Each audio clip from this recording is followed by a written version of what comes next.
1 Samuel chapter 13. Saul reigned 1 year, and when he had reigned 2 years over Israel, Saul chose for himself 3,000 men of Israel.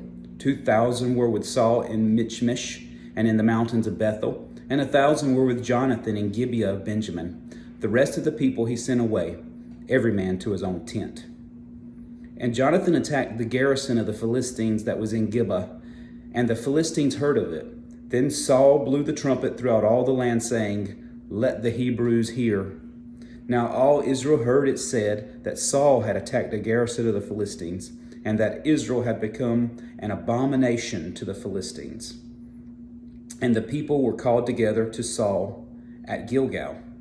Now the Philistines gathered together to fight with Israel, 30,000 chariots and 6,000 horsemen, and people as the sand which is on the seashore in multitude. And they came up and encamped in Michmash, to the east of Beth Aven. When the men of Israel saw that they were in danger, for the people were distressed, then the people hid in caves, in thickets, in rocks, in holes, and in pits. And some of the Hebrews crossed over the Jordan to the land of Gad and Gilead. As for Saul, he was still in Gilgal, and all the people followed him trembling. Then he waited 7 days according to the time set by Samuel, but Samuel did not come to Gilgal, and the people were scattered from him. So Saul said, "Bring a burnt offering and peace offerings here to me." And he offered the burnt offerings.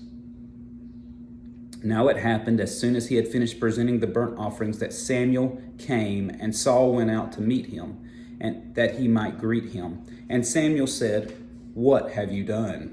Saul said, "When I saw that the people were scattered from me, and that you did not come within the days appointed, and that the Philistines gathered together at Michmash, then I said, the Philistines will now come down on me at Gilgal, and I have not made supplication to the Lord.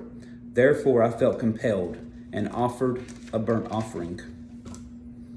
And Samuel said to Saul, "You have done foolishly. You have not kept the commandment of the Lord your God, which he commanded you. For now the Lord would have established your kingdom over Israel forever. But now your kingdom shall not continue.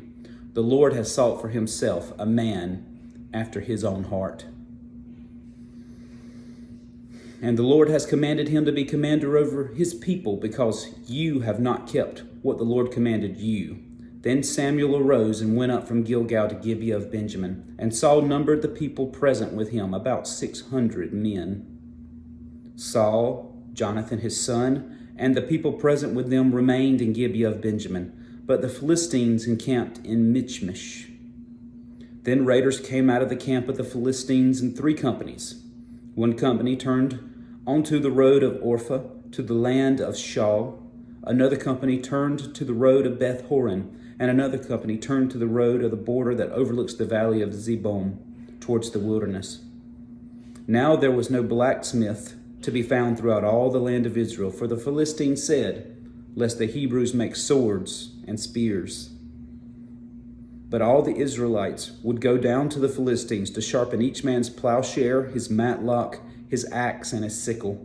And the charge for sharpening was a pim for the plowshares, the matlocks, the forks, and the axes, and to set the points of the goads.